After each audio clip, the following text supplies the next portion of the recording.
So அவங்கள பொறுத்தவரையில் இன்றைக்கி திமுக ஆட்சியை வீழ்த்த வேண்டும், அதிமுகவை அதிகாரத்தில் கொண்டு வரணும். ஒன்றுமே இல்லாமல் இருந்திருந்தால் திமுக வெர்சஸ் அதிமுக, அதிமுக போச்சுன்னா திமுக வரும். ஆனால் அந்த இது எப்போ மாறிடுச்சுன்னா, ரெண்டு விஷயம். ஒன்று, திமுக ஆட்சி தொடர போகிறதில்ல, திமுகவுக்கு அப்புறம் வரப்போகுது அண்ணா திமுகவா தாவேக்காவன்ற கேள்வி நேச்சுரலாக எழும். முஸ்லீம்கள், கிறிஸ்டியன்ஸு, நான் ஹிந்துஸு, அதே இல்லாத தலித்துகள்லாம் இருக்காங்க. அப்போ அது கிடைக்காத அதிமுகவுக்குன்னா, திமுகவுக்கு தானே அது முழுமையாக போயிட்டுருக்கு. இப்போ 3 தேர்தலாக திமுகவுக்கு ஒரு போட்டியாக இந்த 30% வாக்குக அதிமுகவுக்கு மைனஸ், ஒன்று திமுகவுக்கு ப்ளஸ் ஆகுது, இல்லைன்னா தாவேக்காவுக்கு ப்ளஸ் ஆகுது. ரெட் நியூஸ் நேயர்களுக்கு வணக்கம். இன்றைக்கு சிறப்பு நேர்காணல்ல CK மதிவாணன் அவர்கள் அரசியல் விமர்சகர் இணைஞ்சிருக்காங்க. இன்றைக்கு அரசியல் களம் என்னவா இருக்கு அப்படின்றது தமிழக மக்களுக்கு எல்லாருக்கும் தெரியும். ஆனா அதுக்கு முன்னாடி இந்த பக்கம் அதிமுக பொதுக்குழு கூட்டியிருக்காங்க. இந்த அதிமுக பொதுக்குழு எதுக்காக, என்ன காரணம் அப்படின்றத கேட்டு தெரிஞ்சுக்கலாம். சார் வணக்கம். சார் வணக்கம். எப்படி இருக்கீங்க? நல்லா இருக்கேன். இன்றைக்கு அதிமுகவின் பொதுக்குழு என்ன சொல்ல வராங்க அதிமுக மக்களுக்கு? பொதுக்குழு செயற்குழு கூடுறதெல்லாம் அரசியல் கட்சிகளில் ஒரு பீரியாடிக்கல் நிகழ்ச்சி தான். அதுவும் தேர்தலெலாம் வர நேரத்தில் அடிக்கடி இந்த மாதிரி கூட்டங்களை அரசியல் கட்சிகள் நடத்துவது வாடிக்கை. இப்போ நாளை கூட பனையூரில் பார்த்திங்கன்னா தாவேகா தலைமையகத்தில் அவங்க மாவட்ட செயலாளர்கள் மாநில நிர்வாக கூட்டத்தை கூட்டியிருக்காங்க. ஸோ எல்லா அரசியல் கட்சிகளும் தேர்தல் பணிக்கு, தேர்தல் களத்தில் குதிக்கிறதுக்கு ஆயத்தப்படுத்திக்கிறாங்க. அதில் ஒரு பகுதியாகத்தான் இன்றைக்கி அதிமுகவுடைய செயற்குழு பொதுக்குழு கூட்டம் மாநகரத்தில் நடந்து முடிஞ்சிருக்கு. தீர்மானங்கள் ஒரு 20-30 தீர்மானங்கள், 16 32 தீர்மானங்கள் நிறைவேற்றியிருக்கிறாங்கன்னு கேள்விப்பட்டேன். ஸோ அவங்கள பொறுத்தவரையில் இன்றைக்கி திமுக ஆட்சியை வீழ்த்த வேண்டும், அதிமுகவை அதிகாரத்தில் கொண்டு வரணும் அப்படின்றதுக்காக அவங்க வியூகத்தை வகுப்பதற்காக அவங்க பிளான் பண்ணுறதுக்காக போட்டிருக்காங்கன்னு தான் நான் நினைக்கிறேன். அதில் ஒன்றும் புதுசாக ஒன்றும் கிடையாதுங்க. இப்போ எல்லா கட்சிகளும் இந்த மாதிரி பொதுக்கூட்டங்கள் கூட்டுவாங்க. ஆனால் அதிமுக இப்பொழுது பாஜக கூட கூட்டணியில் இருக்காங்க. இந்த இடத்துல அதிமுக ஒரு குறிப்பிட்ட தோராயமாக இவ்வளோ % வாக்குகளை பெறுவாங்கன்னு சொல்கிறாங்க. ஆனால் அதிமுகக்கு இதெல்லாம் சாத்தியமா? ஒவ்வொரு அரசியல் கட்சியும் தங்களுடைய அந்த செல்வாக்கை நிரூபிப்பது தேர்தலில் தாங்க. அதுக்கு முன்னால் சொல்கிறதெல்லாம் நம்ம கணக்கில் எடுத்துக்க முடியாதுங்க. ஏன்னா மக்கள் ஆதரவு என்ன இருக்குதுன்றத சர்வேக்களோ அல்லது வேறு சில ஒப்பீனியன் போல்ஸோ சொல்ல முடியாதுங்க. ஆக்சுவலாக களத்தில் தேர்தலில் என்ன வாங்குறாங்கன்றதை பொறுத்து தான் அவங்களுக்கு மக்கள் ஆதரவு எவ்வளோ இருக்குதுன்னு சொல்ல முடியும். ஸோ அதிமுக தமிழ்நாட்டை மிக நீண்ட காலம் ஆட்சி செய்த ஒரு கட்சி. இன்றைக்கி பிரதான எதிர்கட்சியாக இருக்குது. எதிர்கட்சி தலைவராக முன்னாள் முதல்வர் எடப்பாடி இருக்கார். ஸோ அதனால் அவங்களுக்கு ரைட்ஃபுல்லி அடுத்த ஆளுங்கட்சி நாங்கள் தான் அப்படின்றத சொல்கிறதுக்கான உரிமை இருக்கிறது. அவங்களுக்கு அதுக்கான அருகதை இருக்கிறது. ஆனால் கள நிலவரம் இன்றைக்கி அவங்களுக்கு எதிராக இருக்குது. ஏன்னா ஒன்றுமே இல்லாமல் இருந்திருந்தால் திமுக வெர்சஸ் அதிமுக, அதிமுக போச்சுன்னா திமுக வரும். இப்படி தான் மாறி மாறி 1967 திமுக ஆட்சிக்கு வந்தது, 77 அதிமுக ஆட்சிக்கு வந்தது. அதுக்கப்புறம் பார்த்திங்கன்னா நடந்த எல்லா தேர்தல்லையும் திமுக எவ்ரி 5 years ஆட்சியை இழந்திருக்குது. அதிமுக அப்படி இல்லை, 3 தேர்தலில் தொடர்ந்து ஜெயிச்சிருக்கு, 2 தேர்தலில் ஜெயிச்சிருக்கு ஜெயலலிதாமா. அதனால் திமுகவுக்கு மட்டும் என்னன்னா எவ்ரி 5 years வாட் எவர் அவங்க என்ன செய்தாலும் சாதனை பண்ணாலும் மக்கள் அவங்கள நிராகரிச்சிருக்கிறாங்கன்றது தான் தமிழக சட்டமன்ற தேர்தல் வரலாறு காட்டுது. ஸோ அந்த வரலாறு திரும்பவும் அப்படி தான் வரும். ஸோ 21 திமுக ஜெயிச்சுது, ஸோ 26 திமுக தோற்றுரும் அப்படின்றது ஒரு எழுதப்படாத விதியாக கடந்த 60 வருஷமாக இருக்குது. நான் சொல்கிறது இல்லை, வரலாறு சொல்லுது.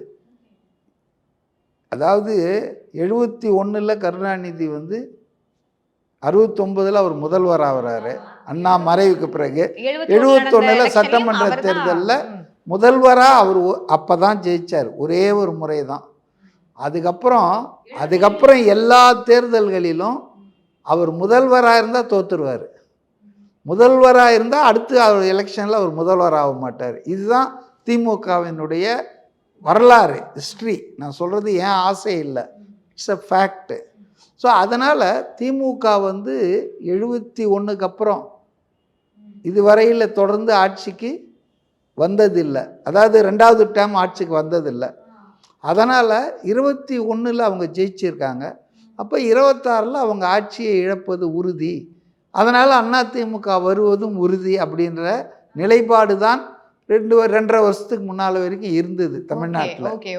ஆனால் அந்த இது எப்போ மாறிடுச்சுன்னா, விஜய் அவர்கள் தமிழக வெற்றி கழகம்னு ஒரு கட்சியை ஆரம்பித்து அது ஒரு சீரியஸாக அரசியல் களத்தில் நுழைஞ்சு மக்கள் ஆதரவு, பெண்கள் ஆதரவு, இளைஞர்கள் ஆதரவு, இந்த 2 கட்சிக்கு மாற்றாக ஒருத்தர் எப்படா வருவார்னு காத்துன்னுன்ற மாதிரி ஜனங்க அவருக்கு தன்னெழுச்சியான ஆதரவு கொடுக்க ஆரம்பித்ததுக்கப்புறம் இப்போ 2 கட்சிக்குமே கொஞ்சம் அச்சம் வந்துடுச்சு. பழைய மாதிரி மாறி மாறி வர முடியாது போல இருக்க, நடுவில் இன்னொரு ஆள் வராறேன்னு சொல்லிட்டு.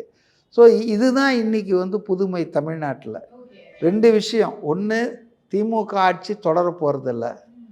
அப்போ திமுகவுக்கு அப்புறம் வரப்போகுது அதிமுகவா தாவேகாவன்ற கேள்வி நேச்சுரலாக எழும். ஆனால் இன்றைக்கி இருக்கிற நிலைமையில் தாவேகா என்பது இளைஞர்களின் பட்டாளம் நிறைந்ததாகவும் தாய்மார்கள், பெண்கள் இவங்கள ஆதரவு இருந்ததாலும் விஜய்க்கு ஒரு பெரிய கரிஸ்மா இருக்குது, ஒரு செல்வாக்கு இருக்குது, நல்ல பேர் இருக்குது. ஸோ அதனால் எடப்பாடி பழனிசாமி தலைமை தாங்கும் அதிமுகவை விட தாவேகாவுக்கு மக்களிடையே ஆதரவு பெருகிட்டு இருக்குங்க. அது மட்டும் இல்லாமல் எடப்பாடி பாஜகவோடான உறவு முறிச்சிட்டு தான் நாடாளுமன்ற தேர்தலில் சந்தித்தார். இனிமேல் ஒட்டும் இல்லை உறவும் இல்லைன்னெலாம் சொன்னார்.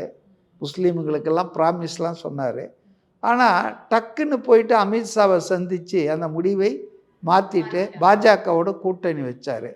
அப்போவே அவருக்கு சரிவு ஆரம்பமாயிடுச்சுங்க. என்ன எப்படின்னா, தமிழ்நாட்டில் ஒரு 28% சிறுபான்மையினர், மைனாரிட்டிகள், மத சிறுபான்மையினர், முஸ்லீம்கள், கிறிஸ்டியன்ஸு, நான் ஹிந்துஸு, அதே இல்லாத தலித்துகள்லாம் இருக்காங்க. அப்போ இந்த வாக்குகள் பாஜகவுக்கு எதிராகத்தான் பல ஆண்டுகளாக பல தேர்தல்களில் தமிழ்நாட்டில் விழுந்துட்டுருக்குங்க. அப்போ இந்த வாக்குகள் அதிமுகவுக்கு கிடைக்காது என்பது உறுதியாகிவிட்டது. அப்போ அது கிடைக்காத அதிமுகவுக்குன்னா திமுகவுக்கு தானே அது முழுமையாக போயிட்டுருக்கு. இப்போ 3 தேர்தலாக பாஜக உறவு வச்சதால். ஆனால் இப்போ அதுக்கு திமுகவுக்கு ஒரு போட்டியாக இந்த 30% வாக்குக விஜயுடைய தாவேகா வந்துடுச்சு. ஸோ இன் எ வே ஆளும் கட்சியாக இருக்கிற திமுகவுக்கும் ஒரு பிரச்சனை, சவால் வந்துடுச்சு தாவேகா மூலமாக. எதிர்கட்சியாக இருக்கிற அதிமுகவுக்கும் சவால் வந்துடுச்சு. ஸோ அது மட்டும் இல்லாமல் விஜய் இன்றைக்கி என்ன சொல்கிறாருன்னா, திமுக தான் என்னுடைய அரசியல் எதிரி, அதை ஆட்சியிலேருந்து இறக்கணும், அதான் என்னுடைய 2026 என்னுடைய நோக்கம், ஃபோக்கஸ் அப்படின்றாரு. அது மட்டும் இல்லாமல் எம்ஜிஆர் என்ற ஆளுமை, அண்ணா என்ற ஆளுமைன்னு அந்த அதிமுகவினுடைய தலைமைகளை அவர் அப்ரோப்ரியேட் பண்ணுறாரு. அதுக்கு அவர் என்ன சொல்கிறாருன்னு சொன்னால், நான் ஆட்சி மாற்றத்தை கொண்டு வரணும் 26ல், அதுக்காக இவங்க ஏற்கனவே பண்ணியிருக்காங்க, அவங்கள நான் வச்சுக்கிறேன். 1967 அண்ணா அவர்கள் திமுகவை ஆட்சியில் கொண்டு வந்தார், காங்கிரஸை வீழ்த்தி. 77 எம்ஜிஆர் அவர்கள் திமுகவை வீழ்த்தி வந்தார். இப்போ நான் திமுகவை மறுபடியும் வீழ்த்தி 2026 ஆட்சிக்கு வருவேன்னு சொல்லி விஜய் சொல்லும்போது அந்த எம்ஜிஆர் அண்ணாவை அவர் ஃபோக்கஸ் பண்ணுறாரு. ஏற்கனவே 5 கொள்கை தலைவர்கள் இருக்காங்க, அம்பேத்கர், பெரியார், அப்புறம் காமராஜர், வேலு நாச்சியார், அஞ்சலை அம்மா.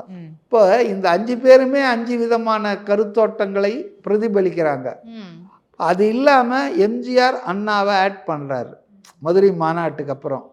இப்போ அவருடைய பிரச்சார வாகனத்திலே அவங்க பேரெலாம் வச்சுட்டார். அப்போ அதிமுகவுக்கு அடிமேல் அடி விழுது. அவங்களுடைய ஓட் பேங்க்குக்கு அவரும் கிளைம் பண்ணுறாரு. மைனாரிட்டிஸுடைய போட்டு அது 2 பேருக்கும் பாதிக்குது, திமுக அதிமுகவுக்கு. ஆனால் அதிமுகவுடைய ட்ரெடிஷ்னல் ஓட் பேங்க் இருக்கு இல்லையா, அதை வந்து குறி வச்சு அடிக்கிறாரு விஜய். அப்போ அது அதிமுகவுக்கு பலவீனம். அது இல்லாமல் இவங்க எதிர்க்கட்சியாக இருக்கிறதால அந்த கட்சியில் ஒற்றுமை ஒருங்கிணைப்பு சரியாக இல்லாததால் நிறைய பேர் வந்து வெளியே போயிட்டே இருக்காங்க. எடப்பாடி வந்து முதலமைச்சர் ஆனதுலேருந்து, கட்சியின் பொதுச்செயல் ஆனதுலேருந்து no incoming, all outgoing தான். தினகரன் போனார், ஓபிஎஸ் போனார், மனோஜ் பாண்டியன் போனார், வைத்திலிங்கம் போனார், இப்படி அன்வர் பாட்ஷா போயிருக்கிறாரு. அடுத்தது நம்ம மைத்திரேயன் இப்போ போனார். அதுக்கப்புறம் நிறைய பேர் போயிருக்காங்க. இப்போ முதல் தடவையாக செங்கோட்டையன் தாவேக்காவுக்கு போயிருக்காரு. செங்கோட்டையன் ஒரு பெரிய எக்ஸ்பீரியன்ஸ் லீடரு, ஒரு 9 முறை சட்டமன்ற உறுப்பினராக இருக்கிறவர். எம்ஜிஆர் கட்சியை துவங்கின நாள் முதல் இவரை வெளியேற்ற முறையில் எடப்பாடி அதே கட்சியில் ஒரே கட்சியில் உறுதியாக நின்றவர். ஸோ அதிமுகவுக்கு மைனஸாக தான் ஆகிட்டே இருக்குது. அதிமுகவுக்கு மைனஸ் ஒன்று, திமுகவுக்கு ப்ளஸ் ஆகுது, இல்லைன்னா தாவேக்காவுக்கு ப்ளஸ் ஆகுது.